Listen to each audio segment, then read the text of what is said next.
we have someone very special. Now, he doesn't know that I have this for him to introduce him, but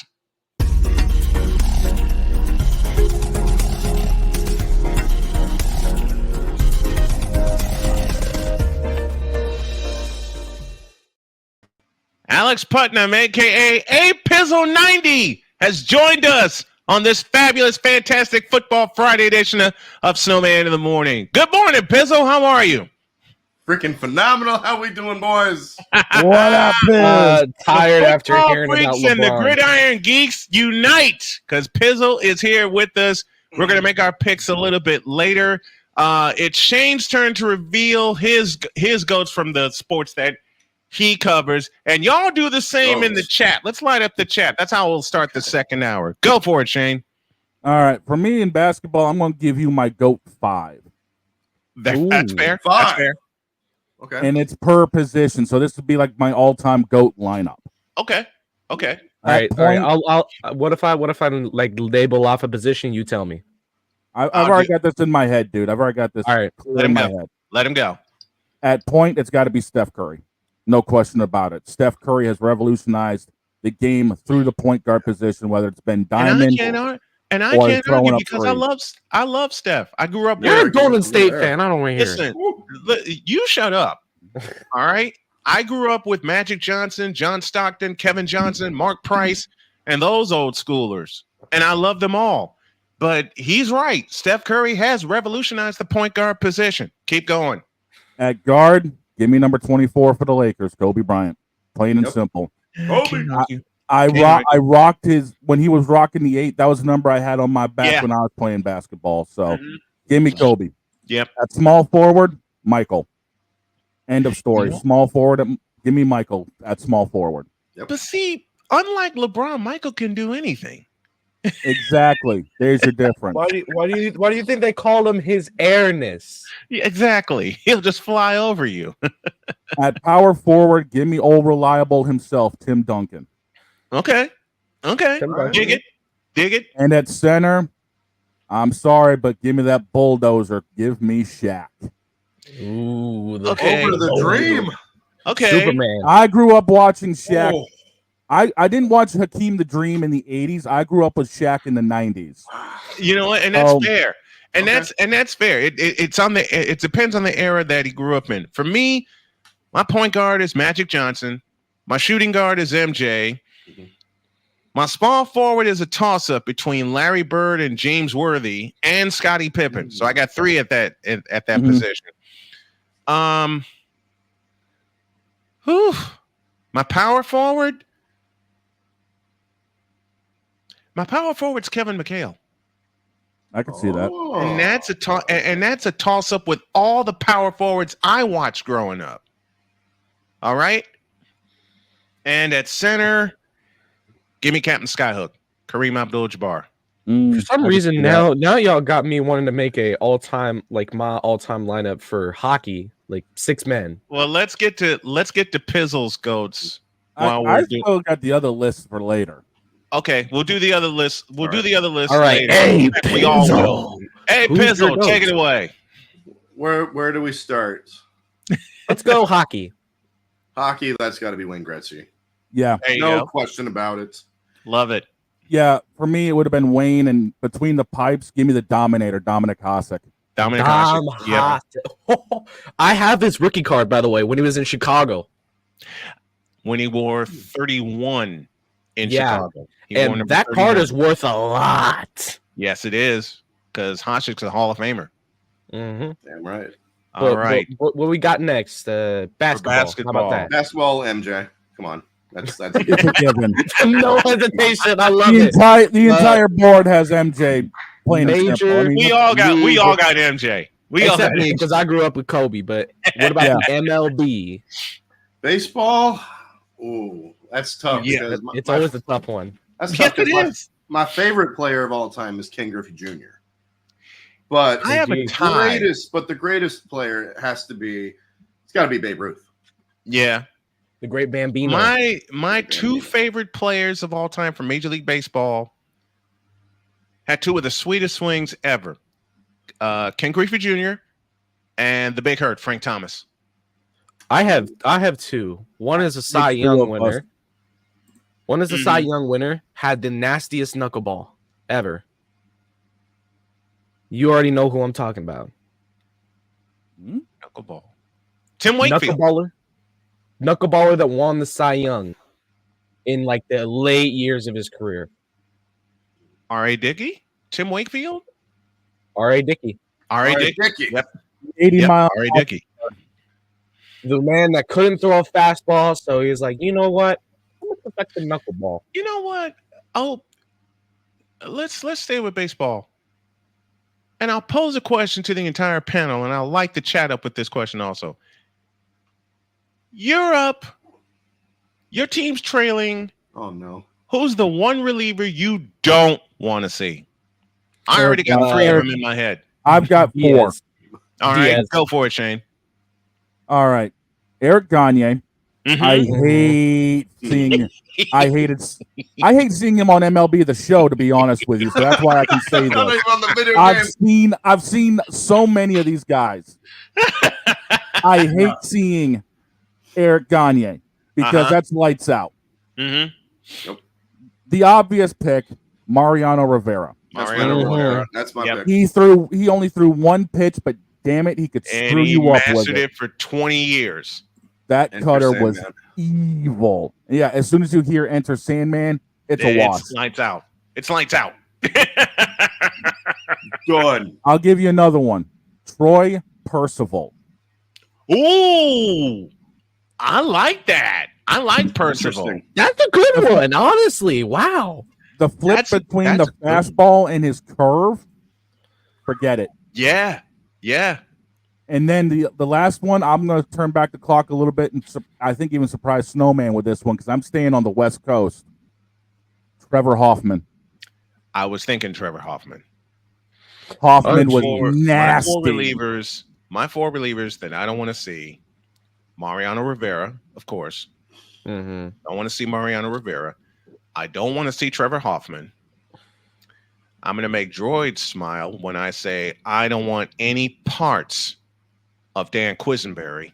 Oh my God. I don't want any parts of Dan Quisenberry. And I have a tie for the 4th spot, and one of them's a homer pick. Dennis Eckersley. And I sure as hell don't want to see the 2005 version of Bobby Jenks.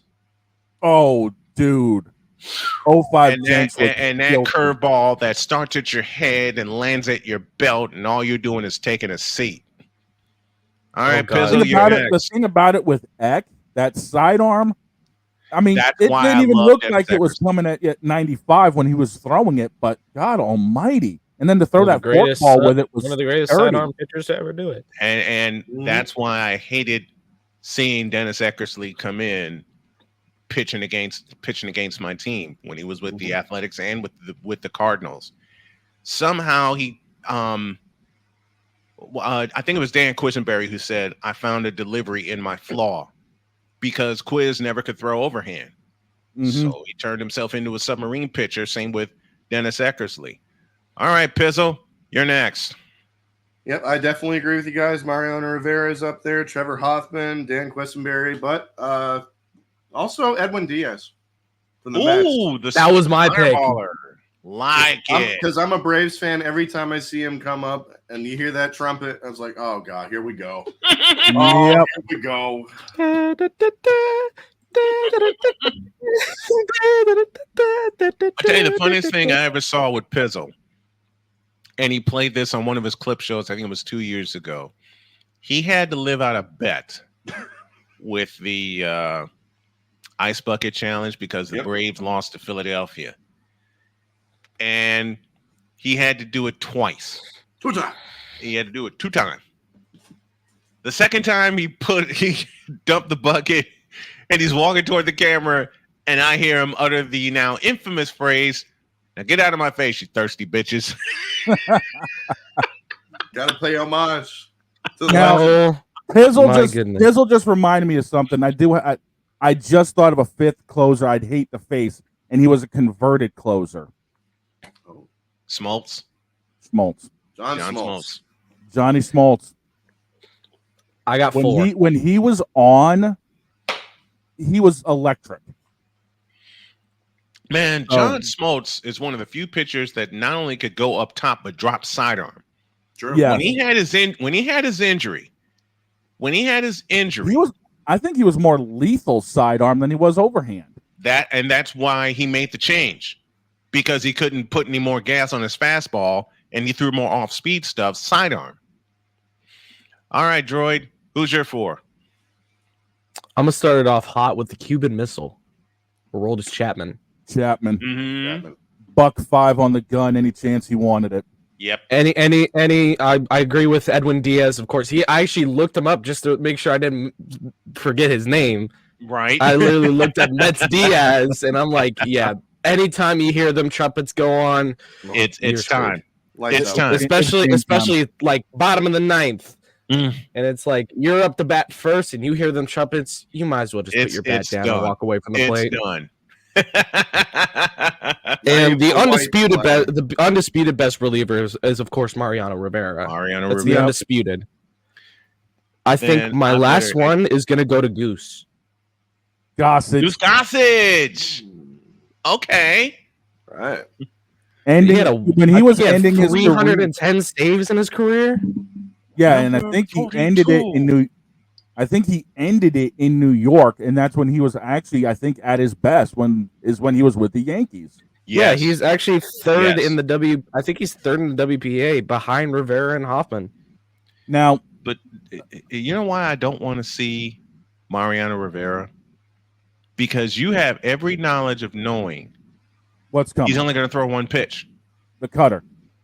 But that thing's coming at you at 97 miles an hour. He could throw it at your head. He could throw it at your stomach. He could throw it right down the middle, and you still won't catch up to it.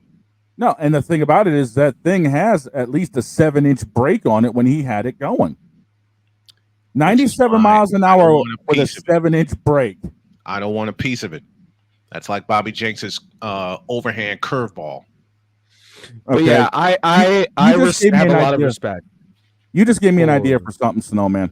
I have a lot of respect for sub pitchers because it's like you're throwing sidearm, which throws a lot of hitters off. Because when they see you walking, unless like let's say this is your first MLB game, you walk up to the plate and you're throwing sidearm. They're like, wait, hold on, whoa, stop, pause, time out, flag on the play.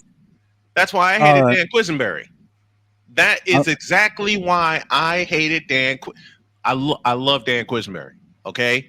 But whenever he pitched against my White Sox and whenever the Royals had a lead and I see number 29 on the mound, I turn the game off. Because you know you're losing. It's a very rare occasion when my White Sox beat Quisenberry. And my dad knew. My dad knew. Because whenever we play the Royals, be it in Kansas City or in Chicago, and the Royals had a lead, my dad would come upstairs and he'd go, "You can turn the game off." Why? I look at the screen and then Quisenberry's warming up. Like, I'm going to bed. I'm done with this. I don't want to deal with this. All right, let me flip the script for this one because you kind of gave me an idea for something, Snowman. Okay, what? Same idea. Bottom 9. Who's the one starter you would hate to face, knowing that they're trying to go El Perfecto? Jack Morris. Oh, starters is a bit. Okay, I'll give you a couple. Jack Morris, Nolan Ryan, Mark Burley, and Jack McDowell. Big unit, Randy Johnson. Yeah, can't forget him. R.I.P. Birds. Can't forget Randy Johnson. This actually stumped me because I'm a closer type of guy. I've actually gone against Blyven's card on MLB The Show. That delivery is dirty that he has. that little hitch and then 95 comes straight out after that. That is disgusting. You know a lefty I wouldn't want to face who's trying to pitch a perfecto? Steve Carlton. I've already got two in my head, and these are two guys I grew up watching. Now, again, I grew up with the Randy Johnson era, granted. But I'm going to give you two. I'm a fan of the big unit. Big unit. I'm a fan of the big unit. Okay? The big unit is the only pitcher I know that frightened the daylights out of John Kruk in an all-star game to where Kruk turned his helmet around the other way. And tried to hit from the other side. Fastball coming at his head and walked out of the batter's box and said, "Screw it, I'm done with it." I'm going to give you my two. One's a righty and one's a lefty, and it's for the exact same reason. The way they can change speeds. 100-mile-an-hour fastball down to a 70-mile-an-hour changeup. Who's the righty? You already have an idea who my lefty is? Randy Johnson? No. Johan Santana. My righty is El Pedro Martinez. Pedro. And Pedro had a bit of a little bit of a sidearm action. He had a little 3-quarter delivery that was disgusting, especially when he was with Boston. And that was due to an injury, because he had an injury in Montreal. He had an injury in Montreal, so he modified his delivery in Boston, and the rest is history. It is. Before we put this to bed, we got some picks to make, but let's take a break. And when you all get back, all hell's going to break loose, because Pizzle is here and we're going to make some picks. So get ready, Gridiron Geeks and football freaks. We're going to make some picks.